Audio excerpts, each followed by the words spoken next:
वेदांत कहता है कोई विश्वास वगैरह नहीं करना, इस बात पे विश्वास नहीं करना कि दुनिया है भी, न कोई रचयिता, कोई क्रिएटर नहीं, कोई ईश्वर नहीं, कुछ नहीं।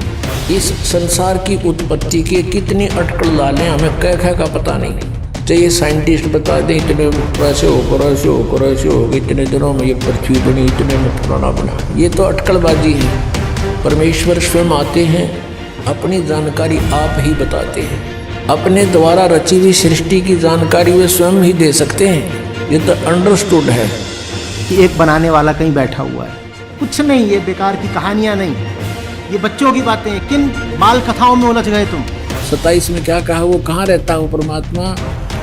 जो परमात्मा ध्रुव लोक के यानी तेजो में लोक के तीसरे पृष्ठ पर रहता है, तीसरे पृष्ठ पर विराजमान है।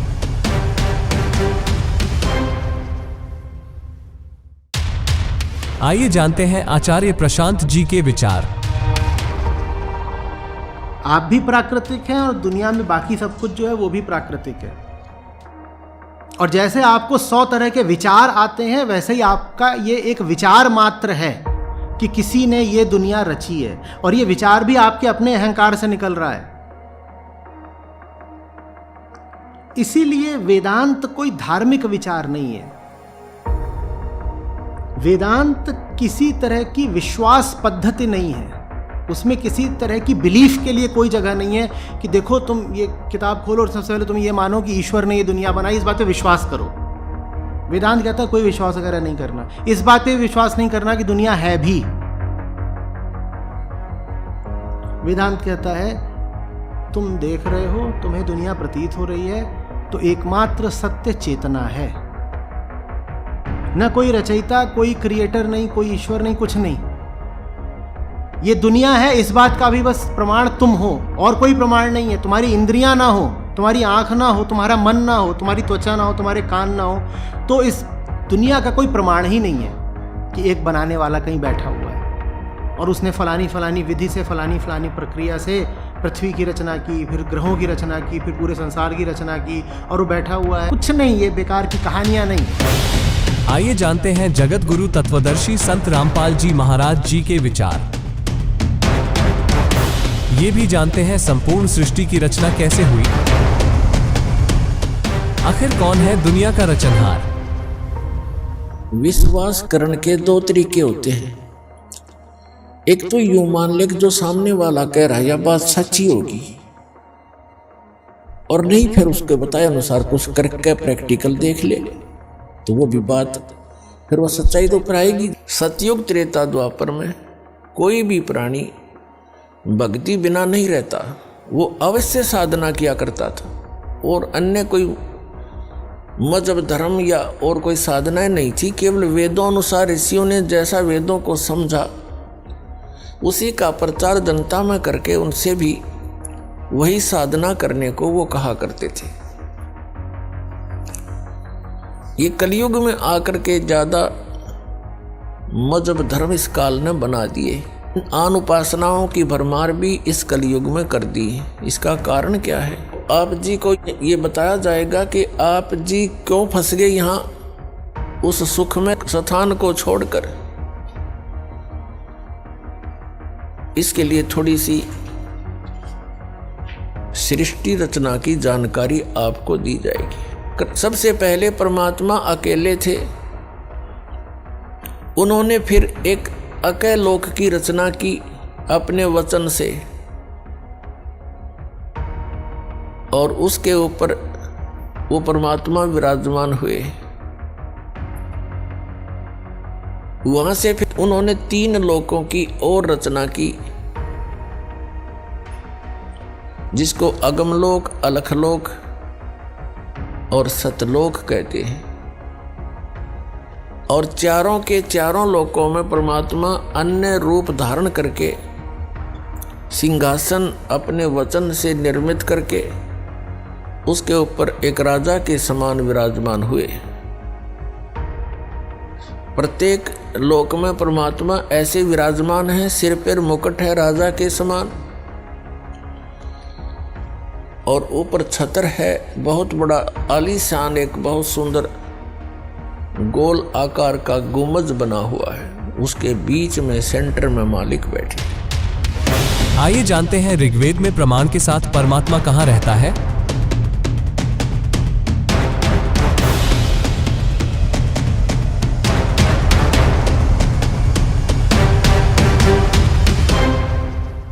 क्योंकि अब हम इसको प्रमाणित कर रहे थे, ऋग्वेद मंडल नंबर 9 सूक्त 86 के मंत्र 27 में क्या कहा, वो कहाँ रहता है वो परमात्मा? जो परमात्मा ध्रुव लोक के यानी तेजो में लोक के तीसरे पृष्ठ पर रहता है, तीसरे पृष्ठ पर विराजमान है, वो परमात्मा ऊपर के लोक में रहता है। ध्रुव लोक के यानी तेजो में लोक के भी तीसरे स्थान पर, वहाँ 3 पार्ट है सतलोक के, ऊपर के जितने लोक हैं उनको 3 विभागों में बांटा हुआ है, तो उनके सबसे ऊपर के लोक में बैठा वो परमात्मा। आइए जानते हैं आगे परमात्मा ने सृष्टि कैसे रची।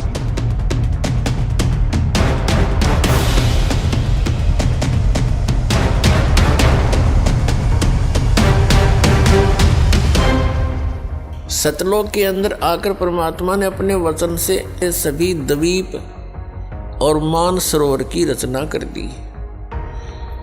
उसके बाद परमात्मा ने 16 वचन उच्चारण किए। 16 वचनों से 16 पुत्रों की उत्पत्ति की वचन से।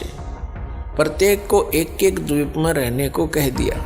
कुछ समय के उपरांत परमेश्वर सत्य पुरुष यानी कबीर जी ने अपने पुत्र अचिंत से कहा कि आप आगे की रचना रचिए। अचिंत ने अपने वचन से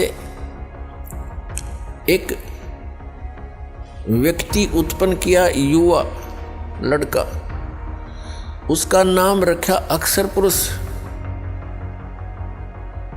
अक्षर पुरुष मान सरोवर के अंदर एक बहुत बड़ा अमृत का भरा हुआ सरोवर है, तालाब है।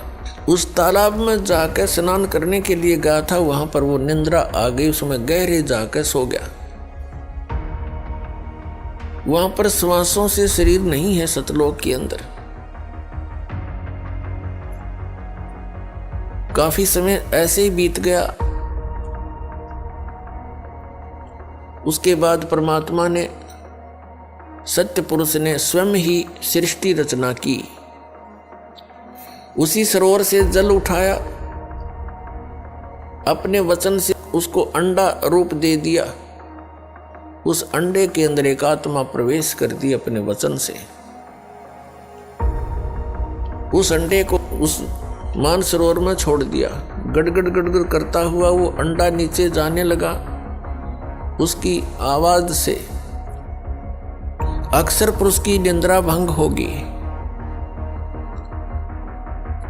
अब जैसे कोई अधूरी निंद्रा में जागता है तो उसको कुछ क्रोध सा होता है,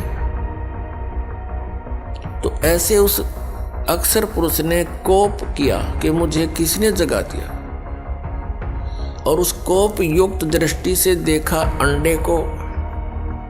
उस कोप से वो अंडा फट गया क्रोध से। उसमें से एक युवा लड़का निकला जो यहाँ का अब मालिक कहलाता, जिसको ब्रह्म कहते हैं, जिसको सरपुरुष भी कहते हैं। अब अक्षर पुरुष और सरपुरुष उस तालाब में 2 थे। परमात्मा ने आकाशवाणी की कि तुम दोनों बाहर आओ। अक्षर पुरुष तुम निंद्रा में थे, तुम्हें जगाने के लिए ये सब कौतुक किया गया। दोनों बाहर आ गए, सरपुरुष और अक्षर पुरुष। इन दोनों से कहा कि आप जाइए अचिंत के लोक में, द्वीप में रहो। ये तीनों एक द्वीप में रहने लगे, अचिंत, अक्षर पुरुष और सरपुरुष। कुछ समय के बाद परमेश्वर ने आप सभी आत्माओं की, कबीर जी ने अपने वचन से आपकी उत्पत्ति की युवा अवस्था में, और आपको अलग अलग स्थान अपने वचन से रचकर उसमें रहने की व्यवस्था की। तो ऐसे आप वहां रहा करते थे। परमात्मा ने नर और नारी की भी रचनाएं की।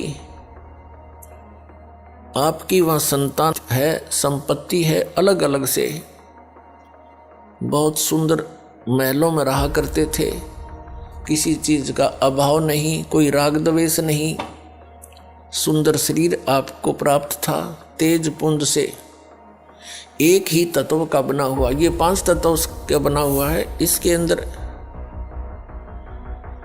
आप देखते हो कितना सुंदर आपको लग रहा है, ये बना किस मटेरियल से है? 5 तत्वों से, जिसमें मिट्टी, पवन, जल, अग्नि, वायु, आकाश, इनसे बना हुआ। और ये देख ले, इसमें कुछ दिखता नहीं, कितना सुंदर प्रारूप हो गया इसका।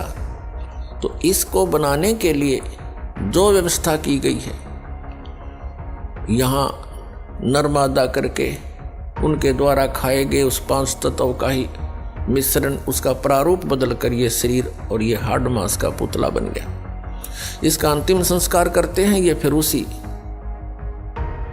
5 तत्वों में फिर से मिल जाता है। तो सतलोक के अंदर एक तत्व से बना हुआ है, उसमें नाड़ी तंत्र नहीं हमारे शरीर में,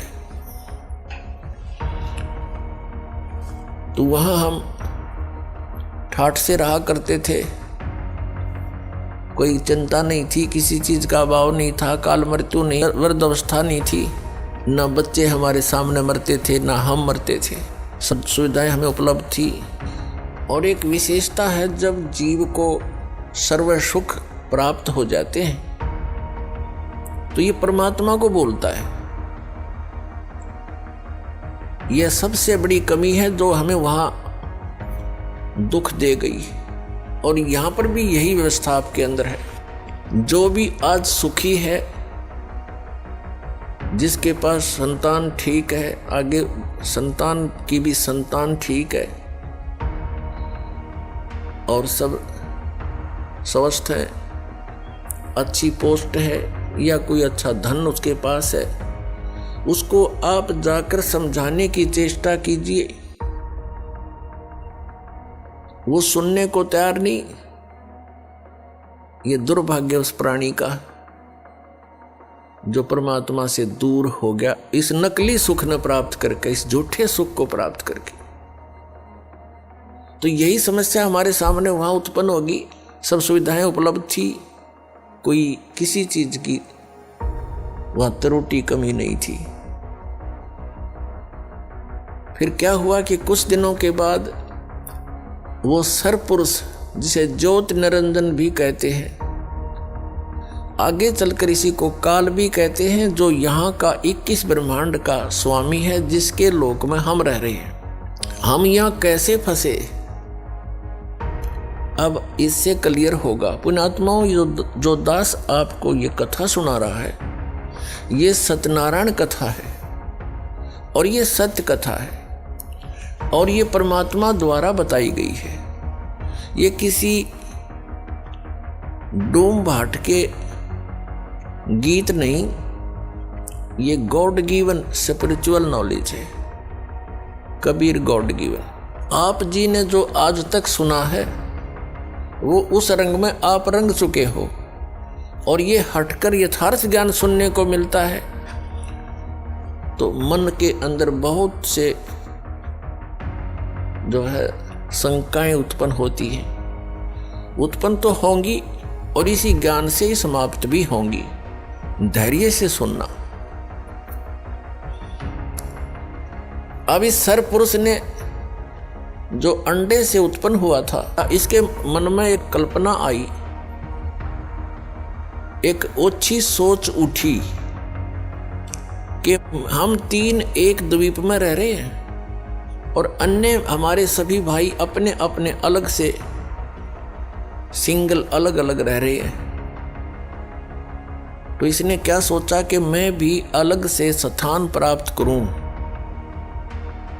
उसके लिए इसने तप शुरू किया, एक पैर पे खड़ा होके ये तप करता रहा, और हम सभी जो अपने सुख से रह रहे थे, इसको देखने लगे। 70 युग तक ये एक पैर पे खड़ा रहा। तो पुण्यात्माओं, आज भी हमारे अंदर ये त्रुटि विद्यमान है। जैसे हम सुन लेते हैं कि उस स्थान पर एक महात्मा जी 2 वर्ष से खड़े हैं, बैठते नहीं हैं, तो गांव वाले तो सारे देखने जाएं और दूसरा भी जो भी सुने वो अवश्य जा देखने के लिए। 2 साल से खड़ा है, 2 वर्ष से खड़ा है, बैठता ही नहीं। तो ऐसी धारणा हमारे मन में बन गई कि युग 70 युग से खड़ा है, बहुत लंबे समय से, हम उसको चाहने लग गए, उसके ऊपर आसक्त हो गए। पुण्यात्माओं, परमात्मा ने आकाशवाणी की, बहुत बार सतर्क किया, अनाउंसमेंट की कि आप इस कलाबाजी को मत देखें, अपना मस्त रहो। हम ऊपर से तो सावधान हो गए, पिताजी को, परमात्मा को आभास ना हो जा, लेकिन अंदर से कसक गई नहीं इसकी, हमारे जबरदस्त इसकी चाह बन गई, इच्छा बन गई।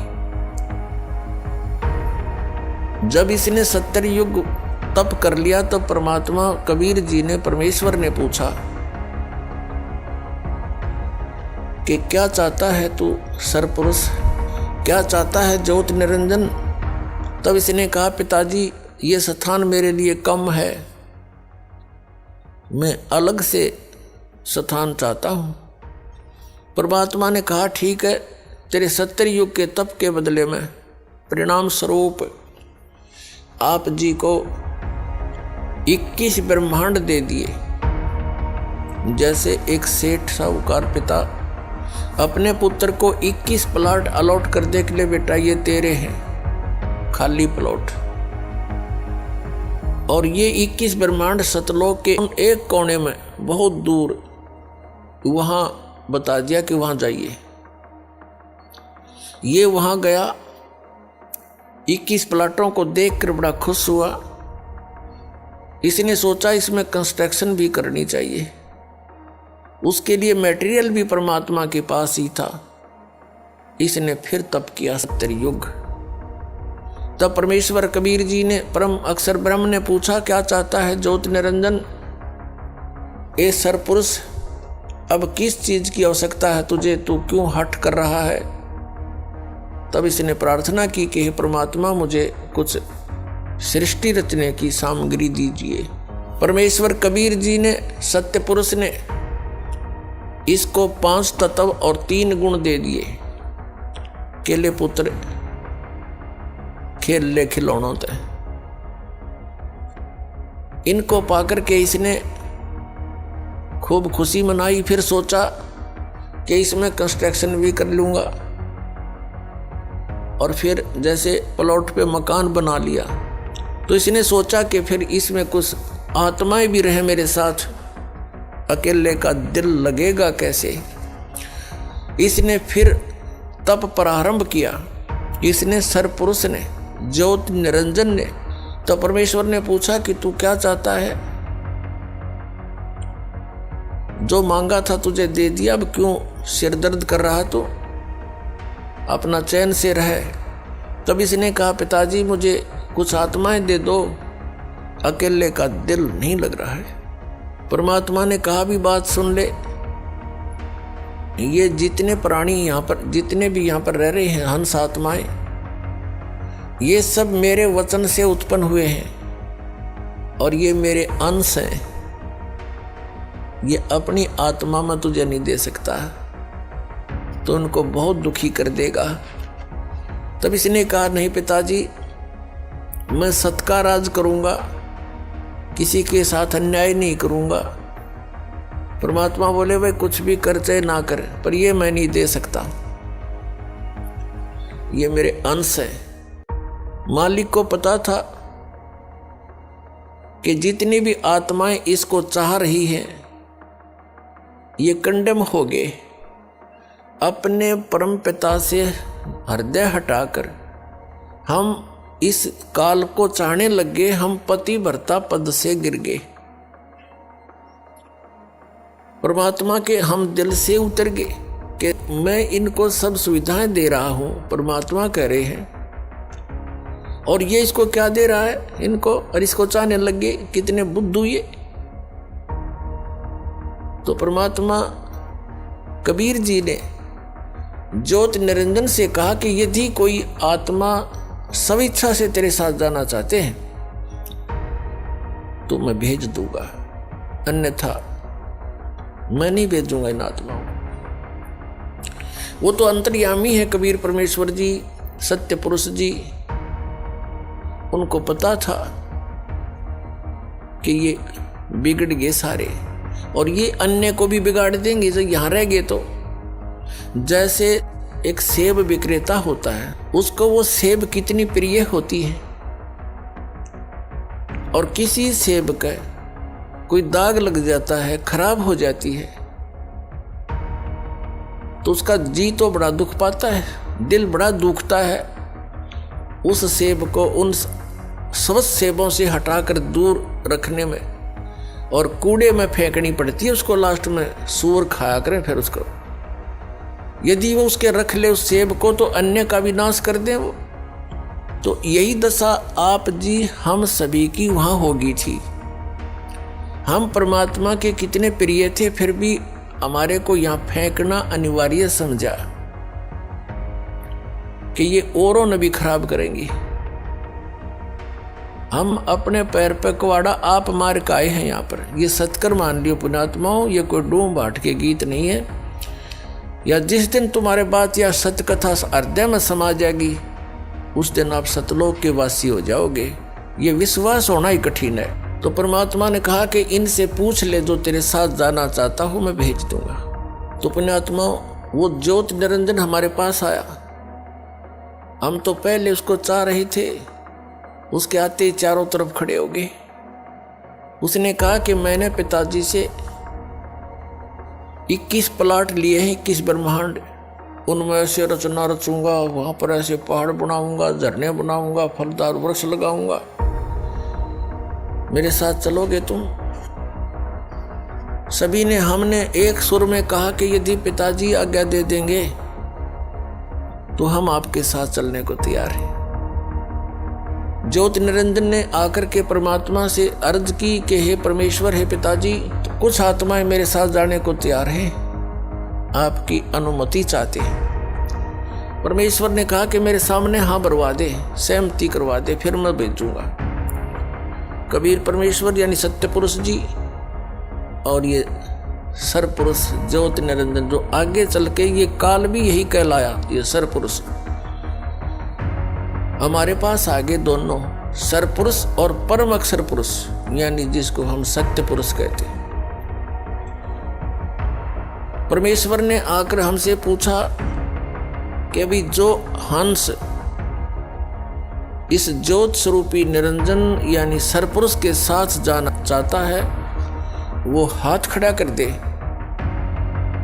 अब पिताजी के सामने, क्योंकि जिसने पहले हमें कहा था कि इसके ऊपर आसक्त मत होना, कर्म बिगड़ जाएंगे तुम्हारे, तो नहीं हिम्मत पड़ी अपने मन की भावना को सार्वजनिक करने की।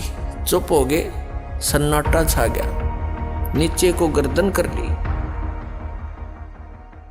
तो परमेश्वर ने कहा कि ज्योति निरंजन, तू तो कह रहा था कि कुछ आत्माएं मेरे साथ जाना चाहते हैं, ये तो कोई भी तैयार नहीं है, झूठ बोल रहा था तू। तो उस समय एक आत्मा ने सबसे पहले हिम्मत किया खड़ा होने का, और खड़ा होकर कहा हंस ने कि हे महाराज, हे परमात्मा, मैं इसके साथ जाना चाहता हूं। अब उसकी देखा देखी फिर हमने भी सोचा कहीं एक आनंद लूट जाए, वहां पर हम रह जाए पीछे।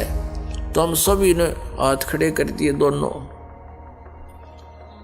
जितने भी यहां चिट्ठी से लेकर हाथी तक, रंग से लेकर राजा तक, 21 ब्रह्मांड में ब्रह्मा विष्णु महेश ऋषि महर्षियों तक जितने भी आत्माएं हैं, ये सारे की सारी सतलोक से आए हुए हैं। तो हम सब ने हाथ खड़े कर दिए इसके साथ आने के लिए। हम इतने निर्लज्ज हो गए। तब परमेश्वर ने कहा कि ठीक है ज्योति निरंजन, अब जाइए अपने प्लाटों में जिस भी आत्मा ने, जिस हंस ने तेरे साथ जाने की सहमति दी है, उन सब के नंबर मैंने नोट कर लिए। इन सब को भेजूंगा, लेकिन दूसरे तरीके से। परमात्मा ने हम सभी को फिर से बीज रूप में बना दिया, अति सूक्ष्म शरीर बना दिया। और जिस आत्मा ने सबसे पहले, जिस हंस ने सबसे पहले स्वीकृति दी थी, वो लीडर पा क्या था, उसकी लड़की बना दी, कन्या 18 वर्ष की, जैसे एज हो ऐसी। और उसके अंदर परमेश्वर ने अपने वचन से हम सभी आत्माओं को फीड कर दिया उसके अंतःकरण में, और कहा बेटी मैंने तेरे को वचन शक्ति दे दी है, जितने भी जीव वो ज्योति निरंजन कहेगा तू वचन से बोल देना, उतने ही वो जीव नर और मादा उत्पन्न हो जाएंगे, और सभी आत्माएं तेरे अंदर फीड कर दी है, डाल दी है। उस लड़की के साथ अपना एक पुत्र सहजदास, जो पहले 16 पुत्रों में से सबसे पहले 16 वचनों से 16 पुत्र उत्पन्न किए थे परमेश्वर कबीर जी ने, उनमें से एक सहजदास भी है। सहजदास से कहा कि जाओ सहजदास, अपनी बहन को ज्योति निरंजन के पास छोड़ाओ। अब सहजदास लेकर के उस लड़की को, उसका नाम प्रकृति भी है, वही दुर्गा भी कहलाई, और उसी को आदि माया भी कहते हैं। उसको लेकर के ज्योति निरंजन यानी सरपुरुष के पास सहजदास आ गया और कह दिया कि इस लड़की के अंदर वो सभी आत्माएं फीड है, इसके अंदर डाल दी गई है पिता के द्वारा, जिन्होंने तेरे साथ आने के लिए सहमति दी थी।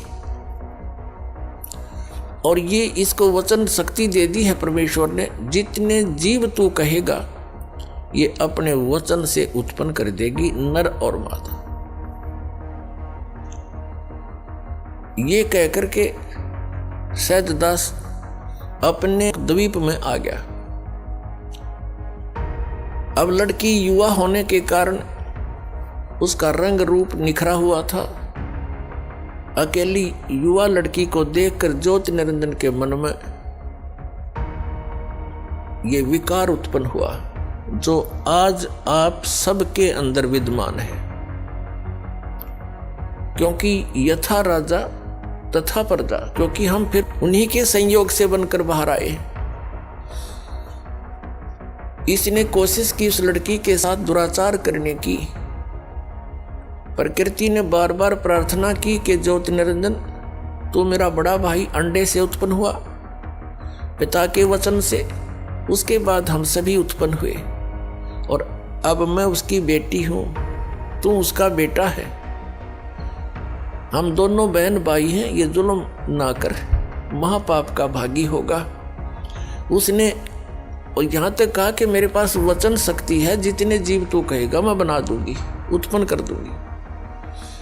एक नहीं सुनी, वासना वसंदा हो गया। हद से ज्यादा जब बढ़ गया, लड़की ने अपनी इज्जत की सुरक्षा और दिखाई नहीं दी। वो भी उसी बाप की बेटी है, सूक्ष्म रूप बनाया, इज्जत रक्षा के लिए उसके पेट में प्रवेश कर गई, और वहां से पुकार की, पिताजी मेरे साथ ऐसे ऐसे इसने जुल्म किया, मेरी रक्षा करो। अब परमात्मा को तो पता था अब इनकी केबरान मट्टी होएगी, मूर्खों ने अपने पैर पाप को आड़ा मार लिया। पता लग गया कि होगी शुरुआत, इनके किए हुए घोर पाप के कर्मों का फल शुरू हो गया। वो दयालु परमात्मा आए अपने पुत्र जोगजीत का रूप बनाकर। ये जोगजीत, सहजदास, अचिंत, तेज, कोरम, ये आदि पहले 16 वचनों से जो एक एक पुत्र उत्पन्न किया था, ये सबसे प्रथम उत्पन्न पुत्रों में से हैं, जिनको परमात्मा विशेष आदेश देता है, उनसे वहां का कार्य लेता है। तो उसी जोगजीत का रूप बनाकर स्वयं वहां प्रकट हो गए और ज्योत निरंजन के शरीर से पेट से लड़की निकाली और उसको कहा कि ज्योत निरंजन यानी सरपुरुष, अब सुन ले आदेश परमपिता का। आज से तेरा नाम काल होगा। तूने इस लड़की के साथ दुर्व्यवहार किया और इसको तूने खा लिया। 1,00,000 मानव शरीरधारी प्राणियों का नित आहार किया करेगा और 1,25,000 की उत्पत्ति किया करेगा। आज से तेरा नाम काल होगा और तुम यहां से निकल जाओ दोनों 21 ब्रह्मांड को लेकर के। ऐसे लोक में, ऐसे सत्यलोक में, सच्चे लोक में जो ऐसे गलती करता है उसका यहां ठिकाना नहीं है। ये कह करके परमात्मा ने उसके 21 ब्रह्मांड चालू कर दिए। ऐसे चल पड़े जैसे विमान चल पड़ता है, उस परमपिता के आदेश थे। अब ज्योत निरंजन ने बहुत कोशिश की। अब उस ज्योत निरंजन ने जोगजीत अपना बड़ा भाई समझकर विनय बहुत किया कि मुझे अक्षमा करवा दे पिताजी से कहकर, फिर से गलती नहीं करूंगा। तब जोगजीत ने कहा कि निकल जा बस, अब तू ज्यादा समय नहीं तेरे लिए। अब वहां से चलकर ये 21 ब्रह्मांड उस सतलोक से 16 शंख कोश की दूरी पर आगे, एक कोश लगभग 3 किलोमीटर के आसपास होता है। और यहां आकर के ये चक्कर काटने लगे। इस काल ने क्या कर रखा है, 5 ब्रह्मांडों का एक ग्रुप बना रखा है। ऐसे ऐसे 4 महाब्रह्मांड बना रखे हैं जिसमें 5-5 ब्रह्मांड रोक रखे, और एक ब्रह्मांड जो बहुत बड़ा क्षेत्र है उसने अपने निज स्थान के लिए अलग रखा है। और प्रत्येक ब्रह्मांड के अंदर सबसे ऊपर के स्थान पर इस काल ने अपनी अलग से राजधानी नियोजित की हुई है, बनाई हुई है। अब जब ये वहां से चलकर आगे इतनी दूरी पर ज्योत निरंजन ने फिर वही दुराचार प्रारंभ किया उस दुर्गा के साथ। दुर्गा ने कहा कि ज्योत निरंजन जुल्म ना करे, पहले तो मैं तेरी बड़ी बहन, अब मैं तेरे पेट से बाहर आएगी निकल कर तेरी बेटी होगी, तो कोई से नाते की तो लज्जा रख ले। वह तुझे यहाँ जीव चाहिए मैं उत्पन्न कर दूंगी। लेकिन इसने एक नहीं सुनी। अपने ही नख रेखा से, नख नाखूनों से, क्योंकि ये वचन शक्ति जो होती है अध्यात्म, ये बहुत बड़ी प्रबल होती है। इसको हम भौतिक विज्ञान से नहीं तोल सकते, उससे नापने की भी चेष्टा नहीं करनी चाहिए। ऐसे कैसे हो गया, ऐसे कैसे हो गया। तो इसने अपने नाखूनों से, वो परमात्मा ने क्या किया था कि उस लड़की के प्रजनन इंद्री नहीं लगाई थी, और लड़की इसलिए बनाया था कि इसकी नीयत और देख लूं वो कितना बढ़िया आदमी है। तो वो तो एक आने का नहीं पाया, युवा लड़की के ऊपर आसक्त हुआ, फिर वो नीचे आगे। तब इस काल ने ज्योत निरंजन अपने नाखूनों से अभद्र तरीके से और आध्यात्मिक शक्ति से लड़की को प्रजनन इंद्री लगाई। फिर इसने विलास किया, 3 बच्चों की उत्पत्ति की। अपुण्यात्माओं, जैसे आध्यात्मिक शक्ति को भौतिक विज्ञान से हम नहीं नाप सकते, और इस कारण से हम इसको नकारा नहीं कर सकते, ना करना चाहिए। यदि आपने अध्यात्म मार्ग में आगे बढ़ना है तो अध्यात्म मार्ग में जिसको हम इम्पॉसिबल कहते हैं वो इम्पॉसिबल नहीं होता। जैसे अगस्त ऋषि ने इन 7 समुद्रों को एक ही घूंट में, एक चुल्लू में यूं उठाया था और पान कर गया, सारे सूख ही गए थे। तो आज की भौतिक विज्ञान इस बात को मान सकती है, वो ना मानने दे, पर यदि आपने इस भक्ति मार्ग पर आगे बढ़ना, ये सारी सच्ची समझना। तो उसने क्या किया, अपने आत्माओं, अब काल ने क्या कहा कि अब मेरा कौन क्या बिगाड़ेगा। अब जो सजा मुझे मिलनी थी मिल गई, मनमानी करूंगा, सब तरह से उसको डरा धमका दिया। अब दुर्गा को और कोई विकल्प दिखाई नहीं दिया। दुर्गा ने उसको समर्पित कर दिया और प्रत्येक आज्ञा का पालन करने लगी उसके डर से। तो उसने कहा कि मेरा भेद किसी को नहीं देगी तू, नहीं तो तेरी खैर नहीं है। किसी को नहीं बताना मैं कैसा हूं, कहां रहता हूं, और आज के बाद तू सारे ब्रह्मांड में, इन 21 ब्रह्मांडों का तू ही संचार यानी कंट्रोल करेगी, इसको संभालेगी। अब दुर्गा ने कहा कि एक बात बता, मैं एक स्त्री और इतने काम को कैसे संभाल सकूंगी, अब तू मेरे साथ तो रह कम से कम। तो उसने कहा कि नहीं, मैं ऐसे स्थान पर रहूंगा वहां कोई नहीं जा सकता, और वहां पर तू भी मेरी ही आज्ञा और वचन से ऊपर आ सकती है, अन्यथा तेरी भी हिम्मत वहां आने की नहीं होगी, ऐसी व्यवस्था करूंगा। अब दुर्गा के पास कोई विकल्प नहीं था, अपने पैर पर आप कुआड़ा मार के आई थी, सारी बात स्वीकार कर ली। कहा कि मेरा भेद मत देना, मेरे विषय में किसी को नहीं बताना। अपने आत्माओं, जैसे हम पहले सुना करते थे, एक समय आप सुनते रहे हो, जैसे ब्राह्मण लोग बच्चों का विवाह कराते हैं, जब उनके फेरे कराते हैं, हमने खूब सुना करते हम, वो क्या कहा करते, सटाट यहां से करा करते, काश्यप गोत्रा काश्यप गोत्री। तो हमारे कोई बुद्धि में नहीं आया करते, हमने सोचा इनका कोई सेंटेंस श्लोक होगा, ऐसे बोलते हैं। तो यहां परमात्मा से परिचित आदरणीय गरीबदास साहिब जी, गांव छुड़ानी, जिला झज्जर वाले ने परमात्मा से प्राप्त ज्ञान के आधार से कहा कि काश्यप गोत्रा और काश्यप गोत्री पंडित शाखा लाया, और कोई तत्वेता ज्ञानी जाने, वो बाण बहन ब्याह घर लाया। अब एक ही गोत्र की शुरू में ही बोलता है ब्राह्मण फेरे कराने वाला, काश्यप गोत्रा काश्यप गोत्री। तो दोनों बाण भाई तो शुरू में बढ़ा दिए उसने।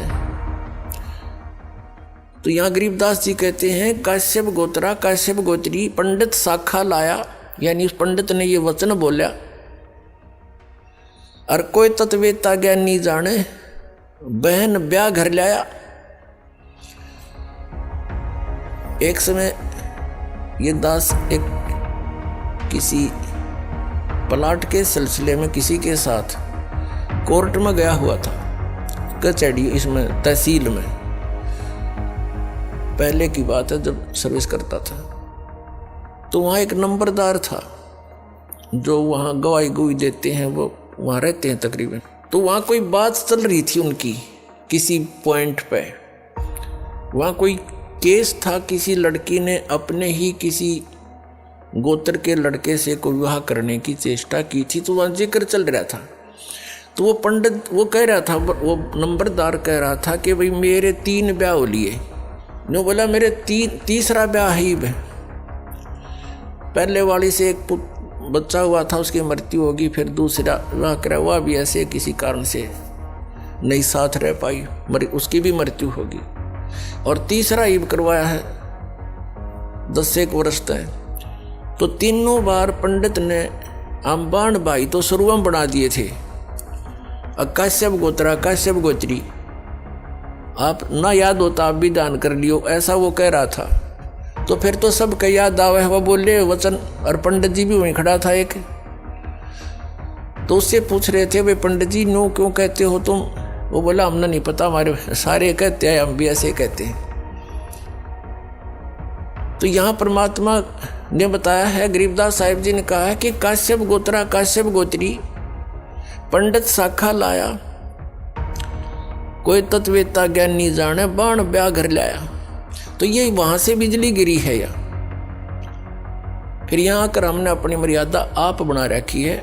उस सतलोक की नजर में, उसकी दृष्टिकोण से अगर यहाँ देखें तो ये ऐसा स्थान है जैसे पहले भारतवर्ष के अंदर कोई निकम्मे व्यक्ति और निकम्मी औरतें बिल्कुल बाज नहीं आया करती, गलत काम करने तय, चोरी तय, ठगी तय, जारी तय और किसी अन्य कारणों से, तो उनको सजा दी जाती थी।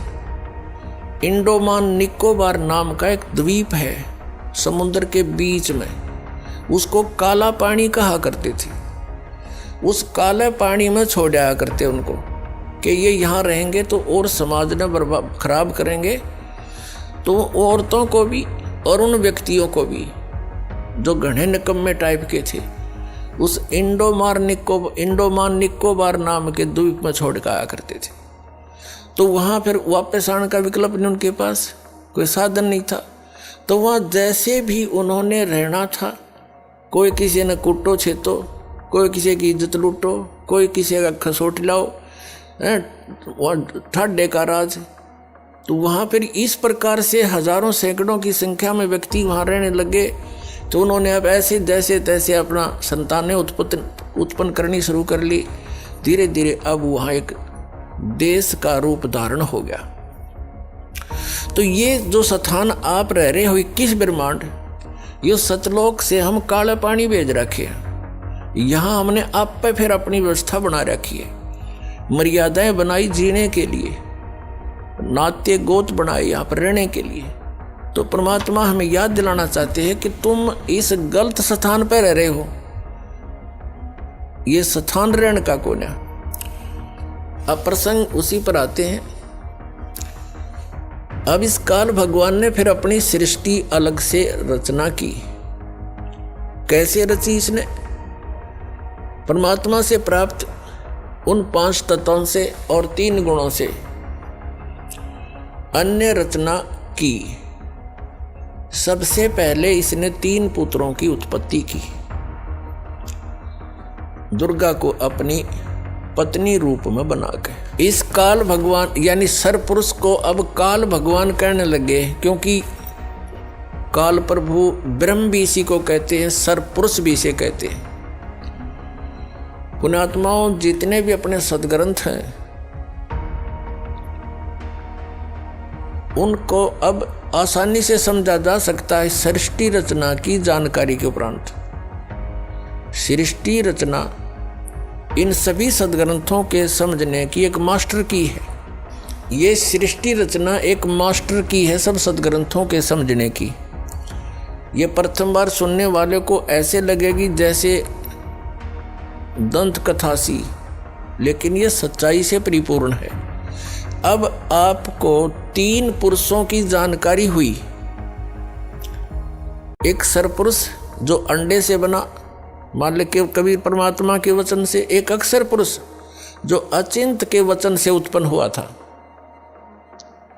और वो तीसरा जो सबका मालिक वो परम अक्षर पुरुष है, जिसको सत्य पुरुष भी कहते हैं। तो अपने सदग्रंथ इसका संकेत बहुत दे रहे हैं, लेकिन हम समझ नहीं सके क्योंकि हमारे पास ये मास्टर की नहीं थी या मुख्य चाबी नहीं थी। सृष्टि रचना का हमें ज्ञान नहीं था। सृष्टि रचना का ज्ञान रचने वाला ही दे सकता है। तो उस परम अक्षर ब्रह्म सतपुरुष कबीर जी ने आकर के हमें यह सृष्टि रचना का ज्ञान दिया, और उस ज्ञान को दास अब आपके रूबरू कर रहा है, आपके समक्ष पेश कर रहा है और सभी सदग्रंथों से प्रमाणित कर रहा है। श्रीमद् भगवत गीता। अब थोड़ा सा आपको इन तीनों पुत्रों की उत्पत्ति बता करके फिर सदग्रंथों का रेफरेंस देंगे, आसानी तो समझ में आओगा। तो सबसे पहले इस सृष्टि रचना के अंदर और इस सारे अध्यात्म ज्ञान को समझने के लिए आप जी को एक चित्र दिखाते हैं जो आसानी तो समझ में आओगा। देखिएगा, ये एक ब्रह्मांड है, ये एक ब्रह्मांड का चित्र है। ये ऐसा समझो, ये एक ब्रह्मांड है।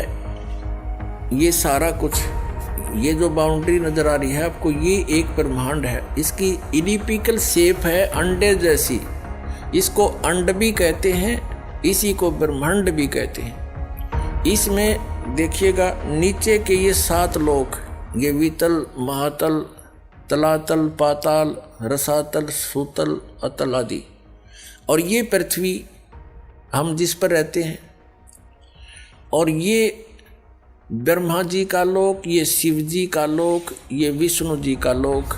इस एक ब्रह्मांड के अंदर सामग्री है या एक ये इंद्र का लोक, ये स्वर्ग और नरक इकट्ठा ही है, ये स्वर्ग लोक कहलाता है। ये मानसरोवर, यहाँ भी एक मानसरोवर इस काल ने अलग से बना रखा है। ये धर्मराय का लोक, जो धर्मराज है, जो सबका लेखा जोखा करता है। और फिर ये आ जाता है ब्रह्मलोक। ये एक ब्रह्मलोक है, इसी ब्रह्मांड के अंदर ब्रह्मलोक कहलाता है सारा। ये अक्षेत्र एक ब्रह्मलोक कहलाता है। इसमें क्या है, यहाँ बहुत बड़ा वन है, जंगल है, बाग बगीचे हैं।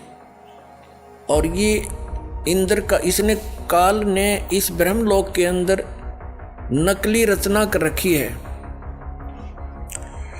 एक महाइंद्र का द्वीप, एक नकली सतलोक, उस ऊपर के लोकों की नकल करवा रखी है। अलखलोक, नकली अगमलोक और नकली अक यानी अनामी लोक। ये इस स्थान को फिर इसने बंद कर रखा अलग से। ये बहुत बड़ा क्षेत्र है, चित्र में छोटा दिखा। इससे बाहर यहाँ दुर्गा का एक द्वीप है, ये यहाँ अलग लोक है इसका। यहाँ से ये सबका संचालन करती है। इससे ऊपर ये स्थान है जो ये गुप्त है। ये स्थान जो है इस ब्रह्मांड के अंदर ये गुप्त स्थान बना रखा है इसने ब्रह्मलोक में। और यहाँ पर इसने 3 स्थान बना रखे हैं के संयोग से जो पुत्र उत्पन्न होता है वो सतोगुण युक्त हो जाता है, उसका नाम वो विष्णु रख देते हैं और ऐसी ही शकल का बन जाता है। तीसरा ये तमोगुण प्रधान क्षेत्र है, इसमें ये स्वयं शिव रूप में रहता है। इसको महाशिव कहने लगे बगैर ज्ञान से।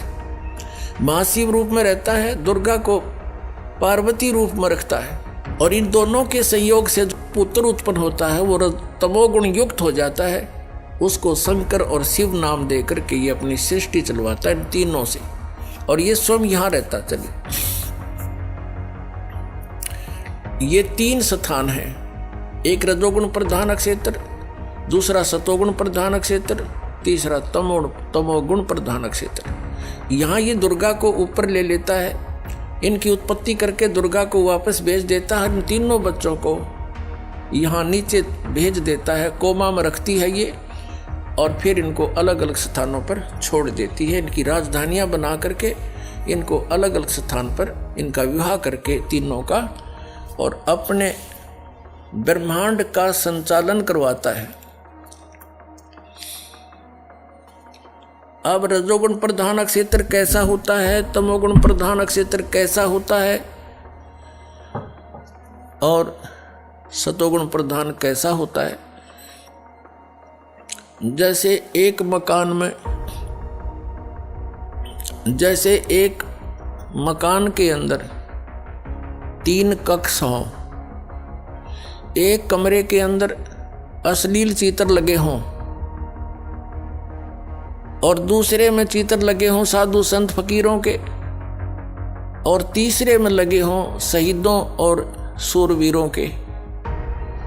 तो जिस कक्ष के अंदर अश्लील चित्र लगे हैं उसमें जब व्यक्ति जाते हैं उनका मन भी वैसा ही मलिन बन जाता है, वैसी भावनाएं उत्पन्न होने लग जाती हैं।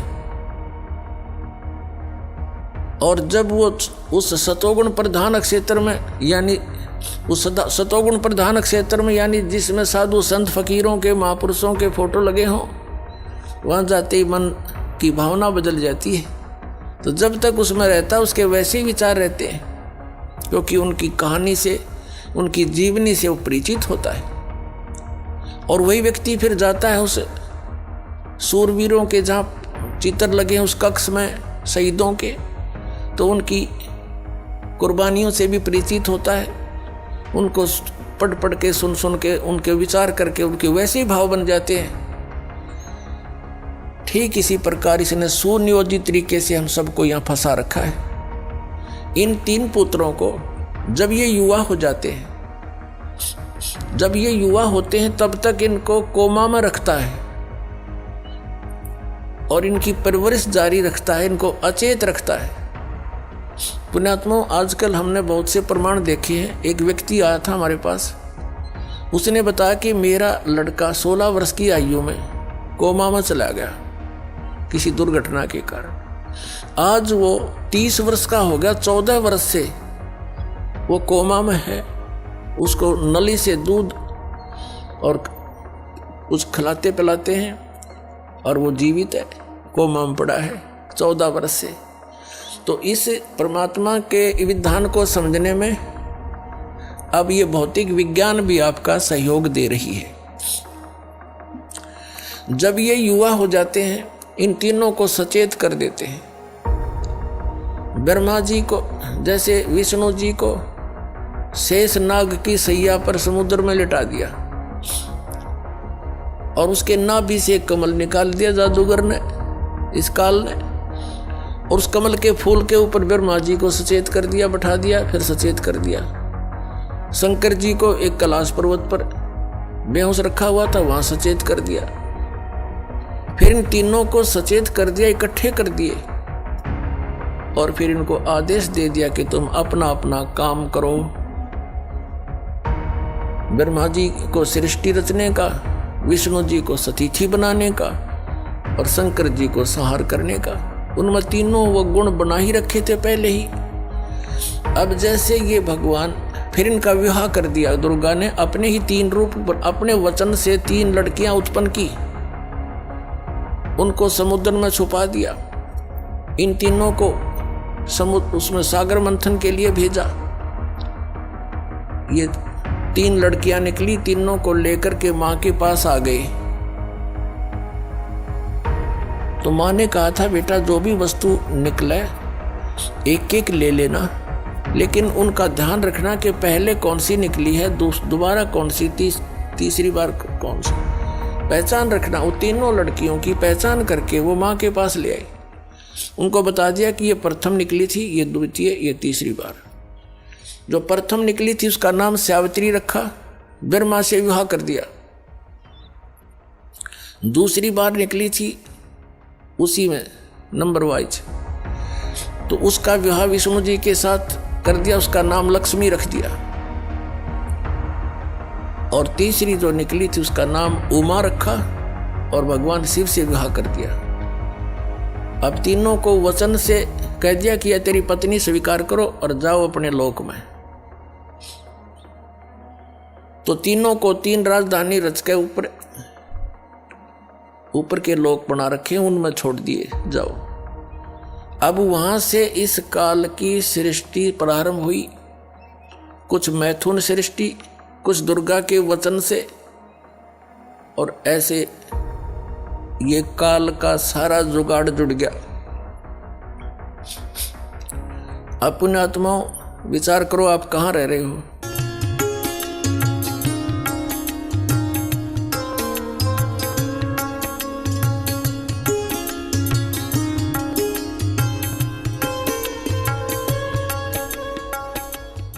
600 वर्ष पहले परमात्मा कबीर जी ने जो वाणी बोली थी, पवित्र कबीर सागर के अंदर विद्यमान है। आप देखिएगा, प्रथम खंड कबीर पंथी भारत पथिक स्वामी युगलानंद बिहारी द्वारा पुरस्कृत। और ये कहाँ से छपा है? प्रकाशक एवं मुद्रक हैं खेमरा श्री कृष्ण दास प्रकाशन, अध्यक्ष श्री वेंकटेश्वर प्रेस, खेमरा श्री कृष्ण दास मार्ग, मुंबई से। अब इसके अंदर हम आपको दिखाते हैं सृष्टि रचना। ये है ज्ञान बोध नामक एक अध्याय है और ये बोध सागर एक खंड है। ये देखिएगा 21 पृष्ठ पे नीचे परमात्मा ने 600 वर्ष पहले अपनी प्यारी आत्मा धर्मदास को ये ज्ञान दिया था। धर्मदास ये जग बोराना, कोई न जाने पद निर्वाणा। यही कारण मैं कथा पसारा, जग से कहिए वो राम नियारा। ये नाम नहीं है, ये गलत लिखा है कबीरपंथियों ने। ये बाद में संशोधन में इन्होंने अपने हिसाब से कुछ गड़बड़ी कर रखी है। यही ज्ञान जग जीव सुनावो, सब जीवों का भरम नसाओ। अब मैं तुमसे कहूँ चिताई, तेरे देवन की उत्पत्ति बाई। तीनों देवताओं ब्रह्मा विष्णु महेश की अब तुझे उत्पत्ति बताता हूँ। कुछ संक्षेप कहूँ गहुराई, सब संशय तुम्हारे मिट जाई। भरम गए जग वेद पुराना, आदि राम का भेद न जाना। ये नाम गलत लिखा है, राम है, आगे चल कर क्लियर होगा। यो राम राम सब जगत बखाने, आदि राम कोई बिरला जाने। ये राम है शब्द है, गलत लिखा है कि सभी राम राम कहते हैं। उस आदि राम सनातन परमात्मा को कोई बिरला ही जानता। ये राम शब्द है, नाम नहीं। इन संशोधनकर्ताओं ने अपनी अज्ञान सोच से कुछ इसमें गड़बड़ी कर रखी है, वही हम शुद्ध कर लेंगे। राम राम सब जगत बखाने, आदि राम कोई बिरला जाने। ज्ञानी सुने सो हृदय लगाई, मूर्ख सुने तो गम ना पाई। माँ अष्टंगी पिता निरंजन, ये जमदारुण वंशन अंजन। इन ब्रह्मा विष्णु महेश की माता तो अष्टंगी दुर्गा है, इनका पिता ज्योत निरंजन है। पहले कीन निरंजन राई, पीछे से माया उपजाई। कहते पहले तो ज्योत निरंजन को उत्पन्न किया इस काल को अंडे से, और पीछे से दुर्गा की उत्पत्ति की। माया रूप देख अति शोभा, यो देव निरंजन तन मन लोभा। दुर्गा के सुंदर रूप को देखकर इसके मन में दोष आ गया। कामदेव धर्मराय सताए, देवी को तुरंत धर खाए। पेट से देवी करी पुकारी, हे साहेब मोहे करो उबारी। पेट से दुर्गा ने पुकार करी। टेर सुनी सतगुरता आए, अष्टंगी को बंद छुड़वाए।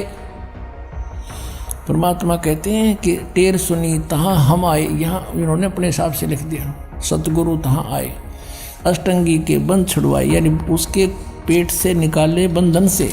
अब 22 पृष्ठ पर ज्ञान बोध। धर्मराय को हिकमत की ना, नख रेखा से भग कर लेना। नाखनों से स्त्री इंद्री लगा बना दी। धर्मराय करे भोग विलासा, माया को रही तब आशा। ये दुर्गा प्रेग्नेंट हुई।